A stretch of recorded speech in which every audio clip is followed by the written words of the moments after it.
क्या India yearbook आपकी तैयारियों में बाधा का काम तो नहीं कर रही है? आज के सेशन में मैं आपको बताऊंगा कि इंडिया ईयरबुक पढ़नी चाहिए भी या नहीं।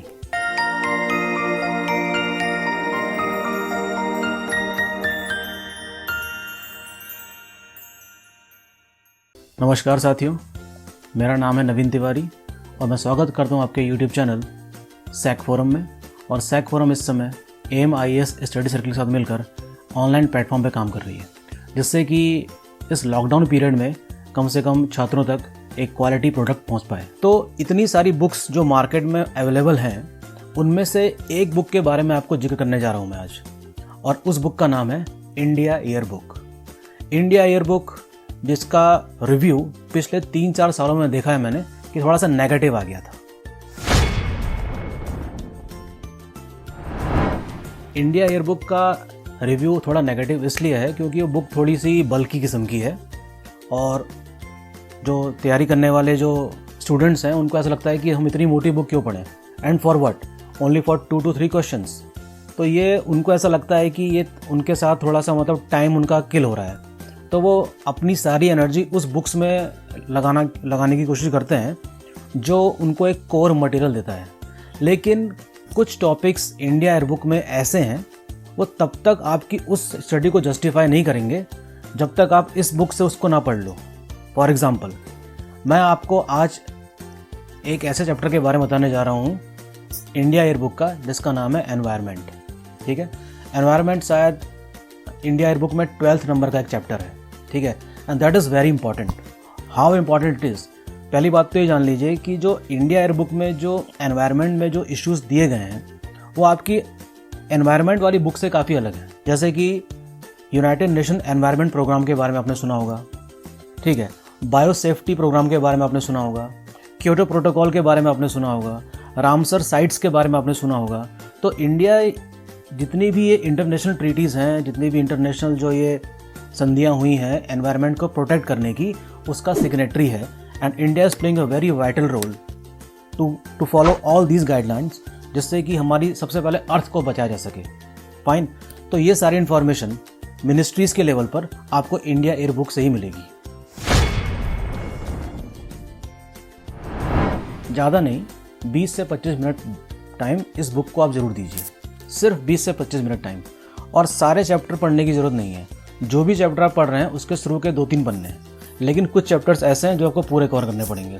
जैसे कि मान लीजिए कि पहले और दूसरे चैप्टर्स में land and people, India, national symbols, ये सब क्या है, इसको जीके के रूप में पढ़ सकते हैं आप, और इससे काफ़ी आपकी समझ बढ़ेगी भी।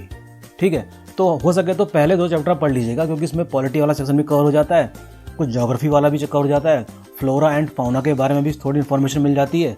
तो ये बड़ी जनरल इन्फॉर्मेशन इंडिया के बारे में, उसके कोऑर्डिनेट्स क्या क्या हैं, ये सारे मिल जाते हैं। अब जो स्पेसिफिक चैप्टर है, जैसे कि मैंने अभी आपको बताया एनवायरनमेंट, उसके अलावा एजुकेशन नाम का भी एक चैप्टर है इसमें, डिफेंस नाम का भी एक चैप्टर है, एनर्जी एक बहुत इंपॉर्टेंट चैप्टर है इसमें। ठीक है, तो डिफेंस सेटअप में कैसे आर्मी, एयरफोर्स, नेवी, उनकी कमांड्स कैसी कैसी हैं, इन सब के बारे में बहुत ऑथेंटिक इन्फॉर्मेशन दी गई है, उस चीज़ को आप पूरा पढ़ सकते हैं।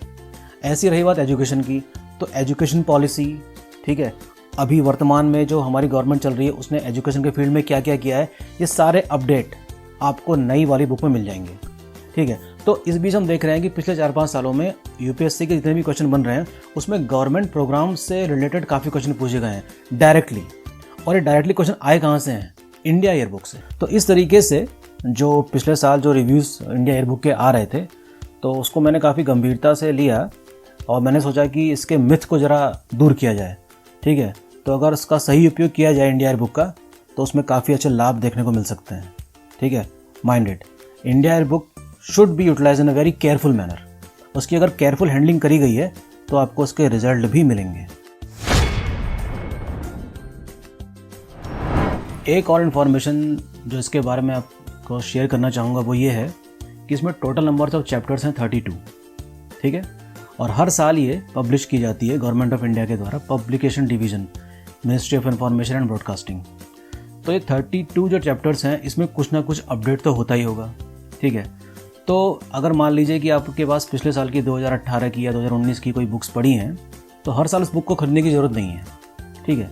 उसका अपडेट आप किसी भी दूसरी बुक से चेक कर सकते हैं, किसी आपके मित्र के पास है उसको आप देख सकते हैं। तो हर साल खरीदने की आवश्यकता नहीं है इसमें। लेकिन इतनी पुरानी भी नहीं होनी चाहिए, 2010 की भी नहीं होनी चाहिए कि आप उस समय की पढ़ रहे हैं। तो काफ़ी चीज़ें में चेंजेस भी होते रहते हैं, इस चीज़ का विशेष ध्यान रखिएगा। इंडिया एयर बुक को लेकर कोई अगर मिसकंसेप्शन कि उसको किस तरीके से तैयार किया जाए चैप्टर्स को, अगर आपको कोई ऐसा कोई डाउट है तो प्लीज़ कमेंट बॉक्स में लिख दीजिए उसको, तो उसको मैं कंसिडर करूँगा और अपने नेक्स्ट सेशन में आपका जवाब देने की कोशिश करूँगा। दोस्तों, अगर आपको हमारा काम अच्छा लगता है तो सैक फोरम को सब्सक्राइब कीजिए और बेल आइकन को दबा दीजिए ताकि आपको डेली वीडियो अपडेट्स मिलते रहें।